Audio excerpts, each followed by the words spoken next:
La directive sur le droit d'auteur a été définitivement approuvée par le Conseil de l'Union européenne et maintenant se pose la question de savoir qu'est-ce que va devenir l'Internet tel que nous le connaissons, sachant que, comme le dit le meilleur vidéaste actuel, Les lois européennes sont tellement complexes et bordéliques et que je suis même sûr que même les mecs qui l'ont fait la comprennent pas. je vais donc essayer d'y voir plus clair concernant le fameux article 13. Tout est parti de la volonté de chercher à renforcer la position des ayants droit pour négocier la rémunération de leur création. Un premier projet de directive a donc été publié le 14 septembre 2016, et à force de négociations, de renégociations et de beaucoup de lobbying, la directive a finalement été approuvée par le Conseil de l'Union européenne le 15 avril 2019. On en arrive donc à cet article 17, qui, il faut le savoir, n'est pas applicable directement. Ça va être aux États membres de créer une loi interne reprenant les principes généraux posés par la directive d'ici 2 ans. Il faut savoir que jusqu'à maintenant, les plateformes bénéficiaient d'un régime de responsabilité limitée en tant qu'hébergeurs. Donc si la plateforme n'avait pas connaissance de contenu illicite, donc de la présence d'une œuvre protégée sur son site, ou que dès qu'elle en a eu connaissance, elle a rapidement agi pour la retirer, la plateforme n'était pas responsable. L'un des points les plus importants de l'article 17, c'est l'obligation pour les plateformes, donc YouTube, Facebook, Instagram, etc., de négocier un accord avec les ayants droit. Pour faire simple, YouTube va devoir chercher à conclure un contrat avec tous les titulaires de droits d'auteur. Par exemple, un accord où il sera mentionné que les utilisateurs peuvent utiliser une musique détenue par l'ayant droit, mais que 10% des revenus générés par la vidéo lui reviendront. Mais dans les faits, ça semble impossible, parce qu'il y a un trop grand nombre d'ayants droit, et il est difficile d'imaginer qu'un accord puisse être trouvé avec chacun d'eux. A noter toutefois qu'il est prévu que même si la vidéo ne génère pas de revenus, les utilisateurs pourront quand même profiter de l'accord. L'article 17 rappelle toutefois que les accords entre ayants droit et plateformes ne doivent pas empêcher les utilisateurs de bénéficier des exceptions aux droits d'auteur, qui sont le droit de citation, de critique, de revue, de caricature, la parodie ou le pastiche. Bon, vous vous souvenez de ce que j'ai dit sur la responsabilité limitée de l'hébergeur. Eh bien, l'article 17 va empêcher les plateformes d'invoquer leur statut de simple hébergeur en ce qui concerne les droits d'auteur.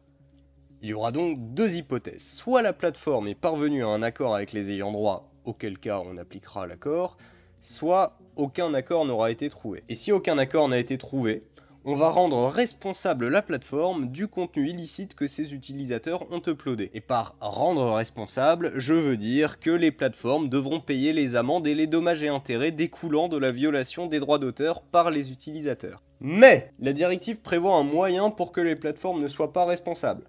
Elles ne seront pas responsables si, je cite, elles ont fourni les meilleurs efforts conformément aux normes élevées du secteur en matière de diligence professionnelle pour garantir l'indisponibilité d'œuvres et d'autres objets protégés. Bon, ce n'est pas clairement dit, mais on peut interpréter ça en se disant que l'article fait référence à un filtre automatique. Certains diront que fournir les meilleurs efforts ne permet pas de déduire une obligation de filtrage, mais personnellement j'en doute. Mais les plateformes devront également agir rapidement lorsqu'un ayant droit fait une réclamation pour ne pas être tenu responsable. Le paragraphe 9 impose en effet aux plateformes d'avoir un dispositif de traitement des plaintes et de recours rapide et efficace à la disposition des utilisateurs en cas de litige relatif au blocage de leurs vidéos. De l'autre côté, l'article exige que les réclamations par les ayants droit soient dûment justifiées. On peut espérer qu'on va exiger de leur part une réelle motivation pour sortir de ce système actuel où n'importe quelle réclamation est présumée justifiée jusqu'à preuve du contraire. Par contre, on peut se demander ce à quoi correspond un traitement des plaintes rapide et efficace. À voir.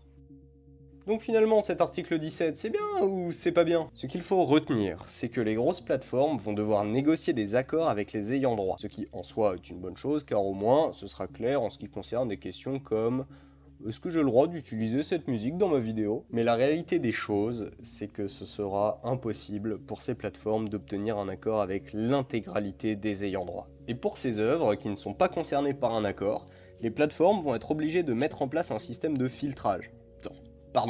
Fournir les meilleurs efforts conformément aux normes élevées du secteur en matière de diligence professionnelle. Mais parallèlement, les plateformes seront obligées de respecter les exceptions aux droits d'auteur, comme la parodie ou la critique. Et comme on le sait, à l'heure actuelle, une IA va avoir du mal à détecter qu'une vidéo est une contrefaçon ou une critique. On est déjà impressionné quand elle arrive à trouver Charlie.